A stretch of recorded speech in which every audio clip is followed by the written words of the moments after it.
une nouvelle vidéo booktube, c'est-à-dire une vidéo où je vous présente et vous donne mon avis sur un livre. Aujourd'hui, nous allons parler du tome 1 de la série Les Hathaway de Lisa Kleypas, une romance historique. Lisa Kleypas, c'est un nom que je connais, bien qu'il ne me semble pas vraiment avoir déjà lu de livre d'elle. C'est quelqu'un qui est ultra connu et qui écrit des livres depuis des années. Un petit peu comme Julia Quinn qui a écrit les Bridgerton, ou dans le genre auteur de romance à très longue carrière, Danielle Steele, même si cette dernière ce n'est pas tout à fait le même genre. Nous allons donc aujourd'hui parler de ce premier tome ensemble. Je vais vous lire le résumé auto du livre, vous présenter les premières pages du livre avant de vous donner mon avis. Je fais ce genre de vidéo très souvent sur ma chaîne. Vous pourrez retrouver en barre d'infos, commentaires épinglés et dans le i en haut de l'écran le lien vers d'autres vidéos de ce type si jamais ça vous tente. Notamment tout, je dis bien tout, y compris le neuf des Bridgerton. Et je parle aussi d'autres livres sur ma chaîne et également sur mon compte TikTok, donc n'hésitez pas à y jeter un œil. Alors cette méga édition, c'est un peu comme avec les livres Bridgerton, le résumé derrière ne parle que du premier des deux livres qui est présenté ici. Je vous prie de m'excuser d'ailleurs, mais mon vernis est très mal fait parce que c'est en coup. Londres, 1848. La famille Hathaway est composée de 4 filles et d'un garçon.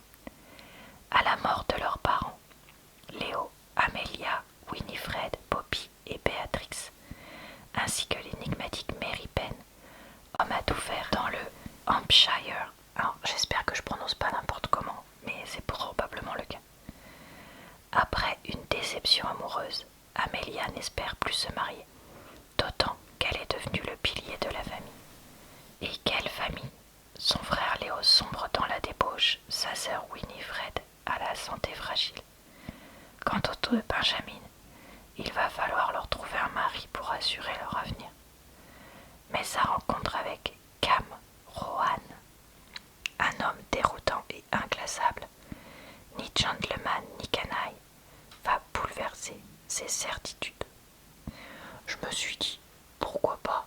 Après tout, ça a l'air marrant. Pour information, ce roman s'intitule pour le tome 1 Les ailes de la nuit. Le titre original c'est Mine Till Midnight. Je préfère vous le préciser parce qu'il est possible qu'il y ait eu d'autres éditions de ce livre.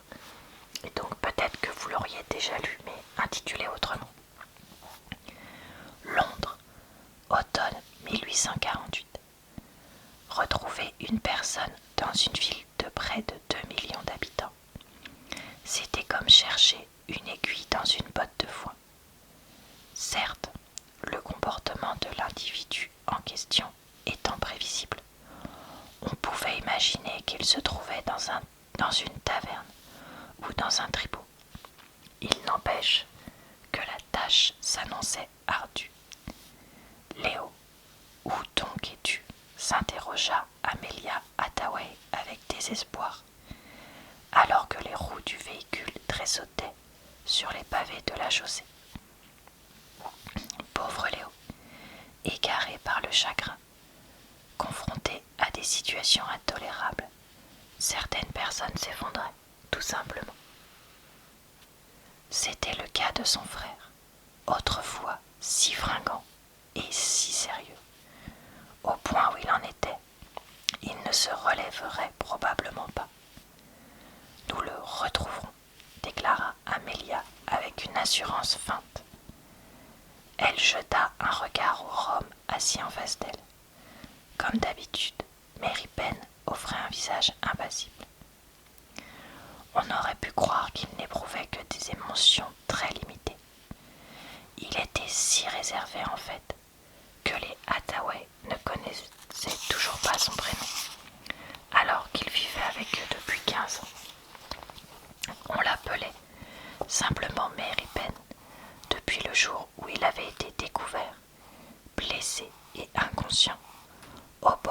ruisseau qui traversait leur propriété. Lorsqu'il était revenu à lui, il s'était retrouvé entouré de plusieurs Ottawa curieux. Il avait réagi avec violence. Ils avaient dû user de persuasion pour l'obliger à rester couché, lui expliquant avec force exclamation, c'est bizarre comme phrase, qu'il risquait d'aggraver ses blessures s'il se levait. Le père d'Amelia en avait déduit qu'il avait été victime d'une chasse aux rhum, une méthode brutale employée par les hobereaux locaux à cheval et armés de fusils et de gourdins pour débarrasser leur propriété des campements indésirables. Ce gamin a probablement été laissé pour mort, avait déclaré M. Hathaway avec gravité. En homme érudit, ouvert aux idées progressistes, il désapprouvait toute forme de violence. J'ai bien peur qu'il ne nous soit difficile d'entrer en contact avec sa tribu. Ils sont sans doute bien loin à présent. On peut le garder, papa, s'était écrié Poppy, la petite sœur d'Amelia, qui s'imaginait sans doute faire de ce jeune sauvage, il montrait les dents comme un louveteau pris au piège, un animal de compagnie divertissant. Il peut rester aussi longtemps qu'il le souhaite, lui avait répondu M. Hathaway en souriant. Les Roms, c'est ainsi qu'ils se désignent eux-mêmes, sont un peuple nomade. Ils détestent vivre trop longtemps sous un toit. Ils ont l'impression d'être prisonniers. Toutefois, Mary Penn était restée. À son arrivée, c'était un jeune garçon de petite taille, plutôt frais, bien soigné et nourri. Il avait grandi à une vitesse presque alarmante pour devenir un homme robuste, d'une stature impressionnante. Il était difficile de lui attribuer une place exacte dans la famille, ni vraiment membre de celle-ci, ni domestique. Même s'il travaillait pour les Hathaway, jouant le rôle de cocher aussi bien que de factotum, je pense qu'on dit. Il mangeait à leur table quand il en avait envie et occupait une chambre au même étage que les autres. Puisque Léo avait disparu et était peut-être en danger, il allait de soi que Mary Penn participerait aux recherches. Il n'était guère convenable qu'Amelia sorte seule avec un homme comme Mary Penn, mais à 26 ans, elle considérait qu'elle n'avait plus besoin de chaperon. Commençons par éliminer les endroits où Léo ne risque pas de se rendre, dit-elle. Les églises, les musées, les lieux de savoir et les salons distingués sont naturellement exclus. Ce qui laisse quand même la plus grande partie de la ville, maugréa Mary Penn. Voilà, je m'arrête là pour ma lecture. On est quelques heures plus tard et je vais maintenant vous donner mon avis sur ce livre. Bizarrement, je l'ai plutôt bien aimé. Alors, je dis bizarrement parce que la romance historique, c'est pas trop mon genre de prédilection. Et en fait, les livres historiques tout court non plus. Mais là, c'était pas de la romance historique sérieuse, si je peux dire ça comme ça. C'était de la romance historique vraiment 100% fun, dans le sens la famille Hathaway est vraiment ultra malchanceuse. Ils ont plein de problèmes.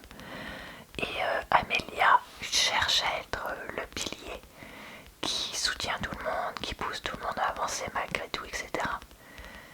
Et donc c'était marrant. Et il y avait pas mal de petites histoires avec différentes choses, genre on cherche telle personne, mince il y a ça qui se passe, etc. Et j'ai trouvé extrêmement original Cam et le fait qu'il soit Rom. Alors, est-ce que c'est historiquement réel? Et juste, je n'en ai absolument aucune idée. Cette possible intégration de quelqu'un qui soit moitié Rom, moitié irlandais, je crois que c'est. Mais que ce soit réel ou non, il était présenté comme ayant quelque chose de stigmatisant au lieu de la société bourgeoise et noble anglaise. Après tout, que ce soit ça ou autre chose, on s'en fiche un peu. Mais c'était vraiment le message de certains l'acceptent, d'autres pas. Mais en même temps, lui se sent déchiré entre sa double origine, sa double nationalité.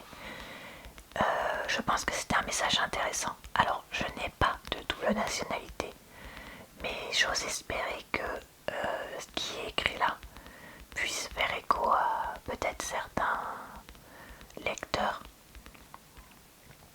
Mais voilà, je trouvais que c'était un message intéressant. Désolée, j'avale pas mal ma salive, mais parce que j'ai mon appareil là dans la bouche. Qu'est-ce que je voulais dire d'autre? Ce que je voulais dire d'autre, c'est que j'ai trouvé la tension entre les deux protagonistes vraiment plutôt bien écrite. C'est-à-dire qu'il y en avait suffisamment pour que ce soit intéressant, mais pas trop non plus pour que ce soit complètement délirant. Bon, forcément, comme on est dans un livre historique, années 1800, un peu foufou, un peu comme Bridgerton, on se retrouve avec un héros qui a beaucoup d'expérience au lit et une héroïne pas du tout. Et donc, quand ils vont commencer à... Voilà. Il y a toujours ce côté-là, moi, qui ne m'intéresse pas, vraiment. Mais après, là, j'ai trouvé que l'auteur en faisait pas des caisses, justement, sur cette inexpérience. Elle en parle, puisque c'est un fait. Mais on n'a pas non plus des tonnes et des tonnes là-dessus, comme j'ai pu voir dans d'autres livres. Ce qui m'aurait personnellement insupporté. Et il y a des scènes intimes, mais c'est pareil, c'est pas des trucs hyper longs. Et il y en a, comment dire, je vais pas dire trop, mais presque pour moi. Parce que voilà, moi je suis quelqu'un qui aime pas quand il y a des tonnes de scènes intimes. Donc là voilà, il y en a une ou deux de trop pour mon goût. Mais ça restait tout à fait acceptable, puisque comme je dis, elle ne dure pas 15 ans. Et j'ai trouvé que dans la description de ces scènes, il y avait aussi comment dire, un vocabulaire et une façon de faire qui semblait assez époque. Et ça c'est pas mal parce que j'ai déjà vu aussi des livres où c'était complètement délirant. On sent que l'auteur a quand même un minimum de connaissances sur l'époque. Après, est-ce qu'elle est vraiment spécialisée là-dedans? J'avoue, je ne sais pas, mais voilà. Donc, est-ce que c'était le livre de toute la vie? Non. Mais est-ce que c'était sympa? Oui. Et vraiment, n'hésitez pas. Et j'ai trouvé ça un poil moins sexiste et énervant que Bridgerton. Perso, entre les deux, j'aurais tendance à préférer celui-là. Pour l'instant, on verra les autres. Et surtout, quelque chose que j'ai vraiment apprécié, c'est le fait qu'il y ait vraiment pas mal de personnages secondaires, mais à qui on accorde quand même de l'importance. C'est-à-dire que oui, il y a des moments où on va parler de tel ou tel autre membre de la famille, ou tel autre membre de l'entourage, et c'est pas juste que eux. Et ça, c'est pareil pour la suite, ça m'a paru pas mal. Et surtout que, bah voilà, il n'y a pas que eux sur Terre, quoi. Donc c'était pas mal. Voilà, et bah écoutez, un livre que je recommande pour ce tome 1. C'est tout pour cette vidéo qui, j'espère, vous a plu, relaxé et diverti. Je vous retrouve très très vite dans une prochaine vidéo David Livre sur ma chaîne. Je vous souhaite une bonne soirée, une bonne nuit ou une bonne journée. Je vous retrouve également sur mon compte TikTok et ma chaîne secondaire et bien sûr